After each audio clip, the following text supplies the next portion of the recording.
I found the camera on a Tuesday morning in February. It was small, barely the size of a matchbox tucked into the corner of the bookshelf across from my bed.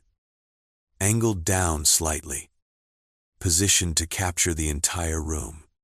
It was disguised as an air quality monitor. A white plastic cube with a tiny mesh front and a single LED that blinked green every 8 seconds if you were patient enough to watch for it. I watched for it. I had been watching for it for about 6 weeks by that point. I didn't say a word. I finished my morning routine, made my coffee, sat in the kitchen with my son Marcus and his wife Dana, and talked about whether the weather was going to break early that year. I commented that the eggs were good. I asked Marcus if the gutters on the south side had been cleared from the fall leaves. I was perfectly calm, perfectly ordinary. I was, as far as anyone in that house could tell, just a 68-year-old widower who needed a little looking after. That's what Dana believed. Anyway, she had believed it for a long time. She was wrong. My name is Gerald. I'm 68 years old. I spent 31 years working as an electrical engineer for a defense contractor in Virginia. And before that 4 years, I almost never talk about I served as a signals intelligence analyst for the Army. Stationed at a facility I'm still not entirely at liberty to describe in detail. What I can tell you is that for 4 years, my entire job was identifying, tracking, and documenting covert surveillance activity. I learned how surveillance equipment worked. I learned how people who use it think. I learned how to build a case that no defense attorney could dismantle. I had not forgotten any of it. When my wife Carol passed away 3 years ago, my son Marcus suggested I move in with his family. He had a big house in the suburbs of Columbus, Ohio. He had a finished guest suite on the main floor. He had 2 grandchildren I adored, Emma, who was 11, and Owen, who was 8. I said yes. I wanted to be near them. I wanted to feel like part of something. What I didn't fully appreciate at the time was that Marcus's wife had her own feelings about the arrangement. Dana was 39 years old, a former marketing coordinator who had stopped working when the kids were born and had since thrown herself into social media with the kind of focus some people reserve for careers. She had an Instagram account with about 12,000 followers where she posted home decor content and family life updates. She had a Facebook presence that she managed like a small business. She was, in the language of the internet, a content creator. I didn't really understand what that meant at first. I'm not naive about technology. I spent 31 years working in defense electronics, but I didn't follow social media trends. I had a Facebook account Carol had set up for me years ago that I used to look at photos of the grandkids and occasionally like a post from an old Army buddy. That was the extent of it. I should have paid closer attention. The first few months in Marcus's house were fine. Genuinely fine. The kids were thrilled to have me around. I helped Owen with his math homework. I taught Emma how to identify bird species from their calls. Something my own grandfather had taught me 60 years ago in the woods of western Pennsylvania. I cooked Sunday dinners twice a month, my mother's pot roast recipe, which Marcus said still tasted exactly the way he remembered. Dana seemed pleasant enough, a little distant, maybe a little performative in the way she talked about everything being so wonderful in a tone that felt like she was narrating for an audience. But people are different. I didn't judge her for it. The first real sign something was wrong came about 4 months in, when I overheard a conversation I wasn't supposed to hear. I had come downstairs late one night for a glass of water. The kitchen light was off, but the glow from the living room television was on, and Marcus and Dana were sitting together on the couch, talking quietly. I stood in the hallway, not hiding, just pausing, the way you do when you realize you might be interrupting something. I heard Dana say, almost laughing, I posted the one of him talking to the bird feeder for 20 minutes. People loved it. Marcus said something I couldn't make out. Then Dana said, "He's fine. It's just funny. He doesn't know." I went back upstairs without my water. I want to be precise about what I felt in that moment. It wasn't outrage. It wasn't even hurt. Exactly. It was something more analytical. A signal? In my old work, we called it an anomaly, something that didn't fit the expected pattern, that required closer attention. I filed it away, and I paid closer attention. Over the next 2 weeks, I started noticing things I had tuned out before. Dana always had her phone out when I was in common areas. She laughed at slightly odd moments, moments when nothing funny had been said. When her phone made a notification sound, and she checked it with a particular kind of eagerness, the way someone checks a game, they're winning. I started watching her the way I was beginning to suspect, had been watching me. Then I asked Marcus's daughter Emma, casually, if she knew what Grandma's Facebook groups were like. Emma was 11 and had that generation's native fluency with social media. She thought about it and said, "Mom has a lot of groups. She has one that she thinks is really funny, but she doesn't show us." She wrinkled her nose. Owen looked at it once and said it was mean. I thanked her and asked her what she wanted for her birthday. That evening, I made a decision. I wasn't going to confront anyone yet. I was going to find out exactly what I was dealing with before I said a single word. Old habits. You don't tip off the subject until you have everything you need. The next day, while Dana was out picking up the kids from school and Marcus was at work, I spent 45 minutes on my laptop. I had Dana's Facebook name from when she had sent me a friend request 18 months earlier. What I found took me a moment to process, even for someone who thought he was prepared. The group was called Old People Things. It had 340 members. Dana was listed as an administrator. The group's header photo was a cartoon of a confused-looking elderly man scratching his head. The group's description read, "A light-hearted space to share funny moments from life with our older family members. No hate, just love." What was inside was not love.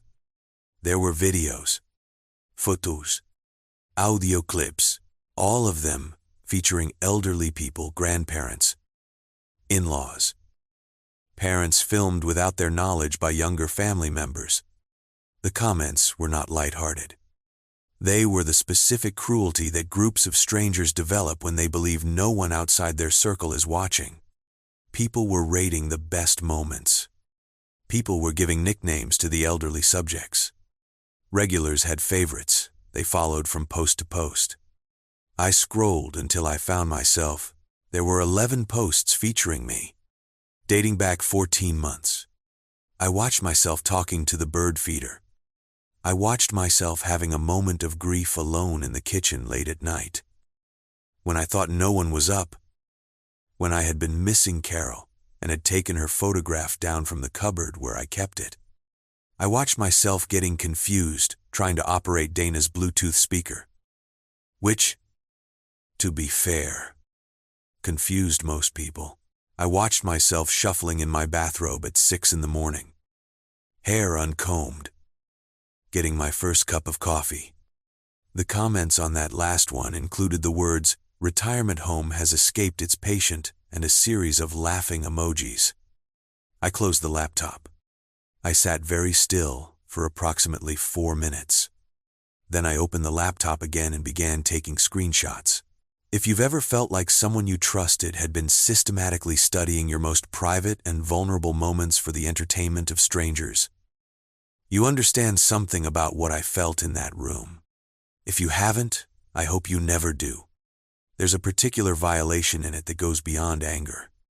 It touches something deeper, something about dignity, about what it means to be seen and known only as a punchline by people who share your table. I took screenshots for 40 minutes. I documented every post, every comment, every timestamp. I noted the usernames of the most active commenters. I saved the group's description, its member list, its administrator page. I exported what I could to an encrypted folder on an external drive I had kept in my room from my working years.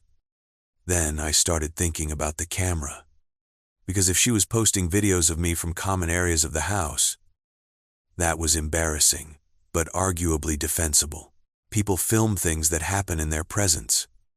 But some of what I had seen, the late-night kitchen moment, one clip of me in what appeared to be my room, raised a different question. I hadn't given anyone permission to be in those spaces. I hadn't done those things in front of anyone. I needed to know if there was surveillance equipment in my suite. Here's the thing about detecting hidden cameras. It's not as complicated as it sounds if you know what you're looking for. I spent 4 years learning to think about concealment, what objects in a room make natural covers, what angles provide optimal field of view, what power sources are accessible. I walked through my suite methodically. I wasn't in a hurry. I had time. The bookshelf camera was the first one I found. A white air quality monitor, a real product. Purchased legitimately. Available on Amazon for $32, with a pinhole lens in the mesh panel and a micro SD card slot in the back. Powered by a USB cable that ran behind the bookshelf and plugged into the outlet behind my reading chair, where I had always assumed the lamp cord was the only thing connected. It was positioned to cover approximately 80% of the room, including the bed. I found a second device 3 days later. A smoke detector above the bathroom vanity mirror. Slightly newer model than the original building equipment. This one was wireless and had a battery pack mounted in the ceiling cavity. The original smoke detector was still there beside it. I did not remove either device. I thought about what a younger version of myself would have said about that choice. Leave the surveillance in place. Let it run. Use it. I went back to Marcus and Dana's house every morning for 6 more weeks and acted like a slightly forgetful, sometimes confused, perfectly lovable 68-year-old man. I talked to the bird feeder. I made small mistakes with the Bluetooth speaker. I shuffled to the kitchen in my bathrobe and got my coffee and stared out the window with the slightly vacant expression of a man whose best years were behind him. It was the finest performance of my life. Meanwhile, I was building a file. I contacted an old colleague from my contractor days, a man named Bernard who had transitioned into private digital forensics work and who I trusted completely. I didn't explain the full situation over the phone. I said I needed to talk to someone about digital evidence, collection, and preservation. He came to Columbus the following Thursday. Told Marcus and Dana he was an old work friend visiting for the day, and spent 4 hours in my suite while the family was out. Bernard confirmed everything. He extracted data from the micro SD card in the bookshelf camera, which had been running continuously, overwriting itself every 72 hours, and from the smoke detector's memory. He documented the wireless transmission specs of the smoke detector device, which was broadcasting to a local Wi-Fi network. He confirmed that the device was registered to an account under Dana's email address. He compiled his findings in a professional report formatted for legal use. We were very quiet. We were very careful. We had coffee and talked about the old days when Marcus and Dana came home. And Bernard shook everyone's hand and said, "What a great family I had." That evening I called my attorney. Her name is Patricia, and I have known her for 22 years. She is 61 years old, has the temperament of someone who has heard everything and is no longer surprised by any of it. And she is very, very good. I told her what I had found. She was quiet for a long time. Then she said, "Gerald, this is a federal wiretapping issue, and at least 4 state statutes, and potentially a civil action for intentional infliction of emotional distress, and the Facebook group could constitute criminal harassment under Ohio law. Do you want to talk about which one you want to pursue first? I said I wanted to talk about all of them. Now, I want to be honest with you about something. Through all of this, the weeks of documentation, the evidence gathering, the attorney calls, there was a part of me that was not thinking about statutes or court filings. There was a part of me that was thinking about Marcus, my son. I had been asking myself for weeks how much he knew, whether he had discovered the cameras himself and said nothing, whether he had been in on it from the beginning, whether Dana had done this unilaterally while Marcus, who worked long hours and was not particularly tech-savvy, had simply never looked closely enough to notice. I wanted to believe the latter. I needed to understand it before I did anything that couldn't be undone. So one evening, about 10 days after my call with Patricia, I asked Marcus to come for a walk with me. It was a cold night in early March. We walked around the block twice without saying anything important. On the third pass, I told him I needed to show him something on my laptop when we got back. We sat down in my suite. I opened the encrypted folder. I turned the screen toward my son and I let him see it. I watched his face. I have watched many faces reveal things over the course of my life. And what I saw on Marcus's face was not the careful blankness of someone managing a secret. It was shock. It was genuine.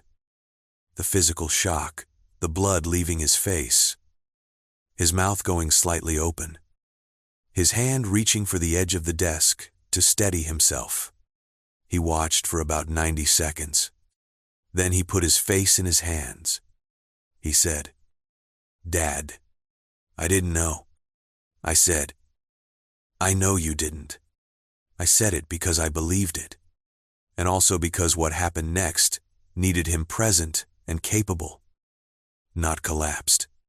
I explained what Bernard had found. I explained what Patricia had told me.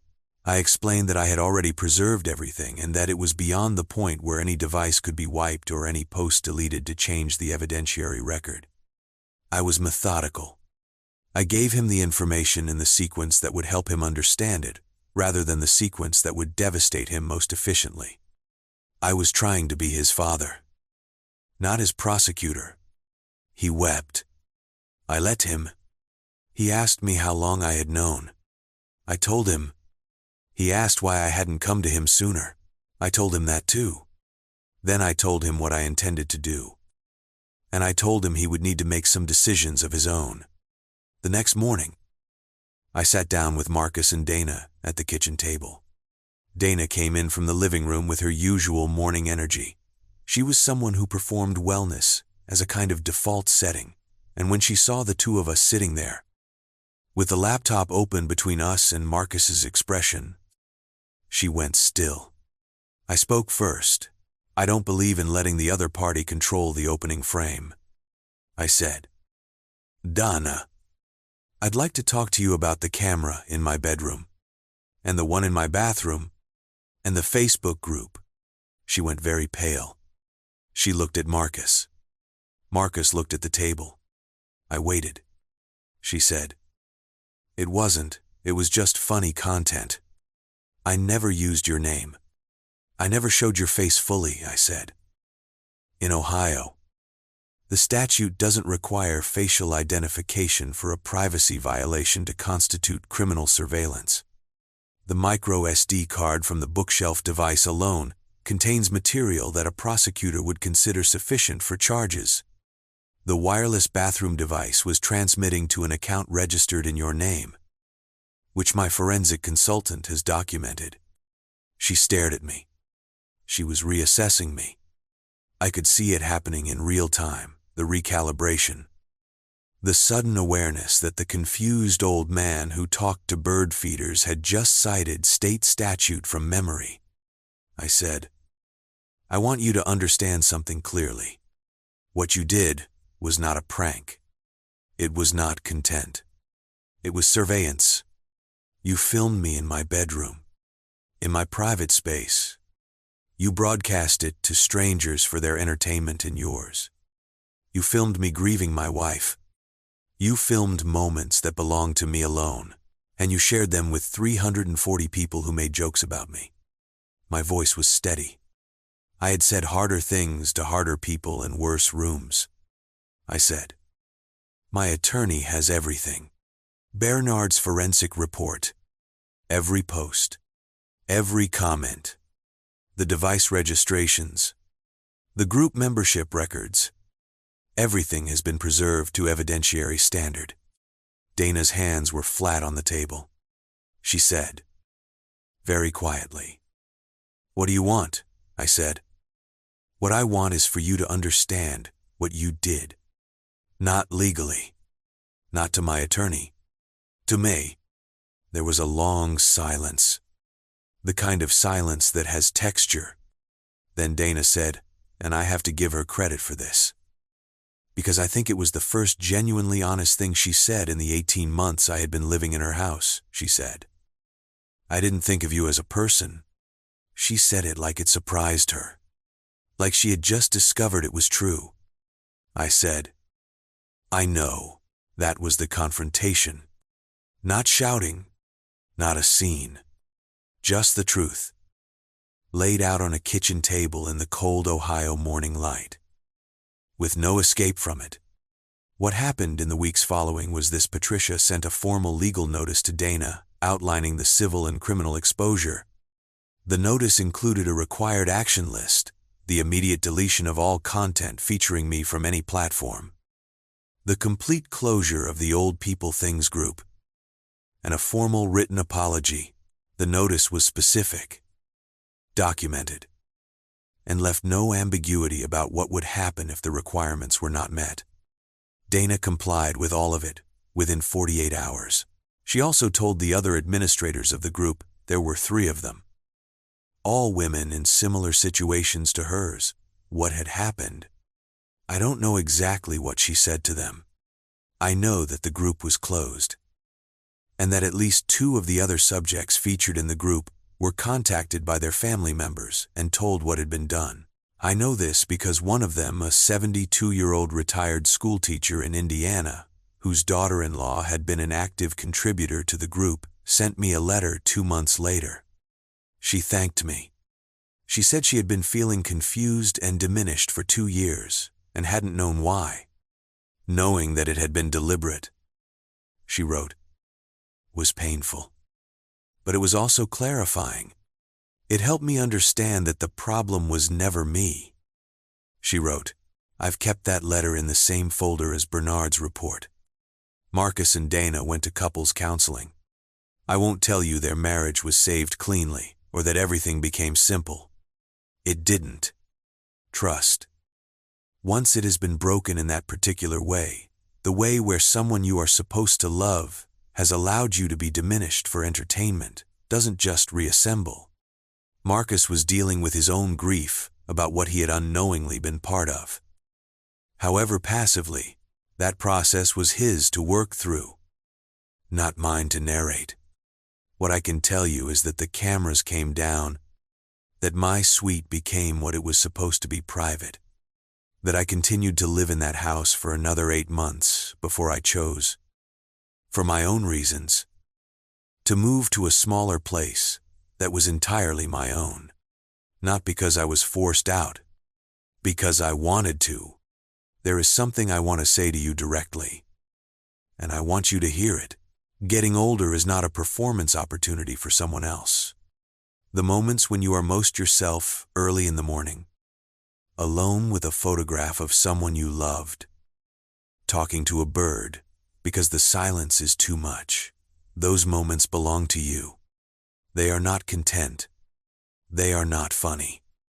They are the substance of a life, and that life has dignity regardless of what anyone watching thinks they see. I know that the people in that Facebook group thought they were watching a confused old man be confused. They thought they were watching someone who didn't matter very much anymore. They were watching a man who spent 4 years learning to find hidden things. They just didn't know it yet. I am Gerald. I am 68 years old. I talk to bird feeders sometimes, and I am not embarrassed about it. My wife Carol used to laugh at me for it, and that laughter was the best sound I have ever heard. And I will take every version of that memory wherever I go, without anyone's permission. I found the camera on a Tuesday morning in February. I made my coffee. I talked to the bird feeder. I went back inside and sat down at the kitchen table with my son and his wife. And I talked about the weather. Some things. You do not rush. I have to tell you, there's a moment in this kind of situation that no one warns you about. It's not the confrontation. It's not the legal documents or the deleted posts or even the closed Facebook group. The moment that stays with you is quieter than all of that. It was about 3 weeks after everything came out. On a Sunday afternoon, Emma came and knocked on my door. She was 11. And she had that 11-year-old way of standing in a doorway, like she wasn't sure if she'd been invited or not. She said, "Grandpa Owen said something happened with Mom and a camera. Are you okay?" I thought about what to say. I thought about what children deserve to carry and what they don't. I said, "I'm fine, sweetheart. Some grown-up things happened, and the grown-ups are sorting them out. How are you?" She came in and sat on the edge of the chair near the bookshelf, the same chair the camera had faced. She didn't know that. She pulled her knees up and looked at me with the kind of attention children are capable of when they've decided you're worth it. She said, "I like when you tell me about the birds." I said, "Tell you what, when it gets warm enough, we'll get up before the rest of the house one morning and go sit by the feeder with coffee and hot chocolate. And I'll tell you everything I know." She said, "You know everything about birds." I said, "Not everything, but enough." She smiled. She left. I sat in the room that was mine again, fully, completely, privately mine, and I listened to the house around me. Quiet, just the way I like it. If you've enjoyed hearing this story, I'd appreciate a like on the video. It genuinely helps this channel reach people who need to hear stories like this one. And if you know someone who has faced something similar, an older parent or grandparent being dismissed, diminished, or underestimated by the people around them, please share this with them. You never know who needs to be reminded that their story matters. The Tuesday morning I found that camera, I had a choice. I could have said something immediately. I could have packed my bags. I could have let my hurt speak before my mind did. Instead, I made coffee. I watched the bird feeder. And I began, very quietly, to do what I had been trained to do. Some people think that because you are old, your best days are behind you. Some people think that age means slowing down. That confusion replaces clarity. That quiet means defeated. They are wrong. Some of us spent years learning to be quiet on purpose, and some of us are very, very patient.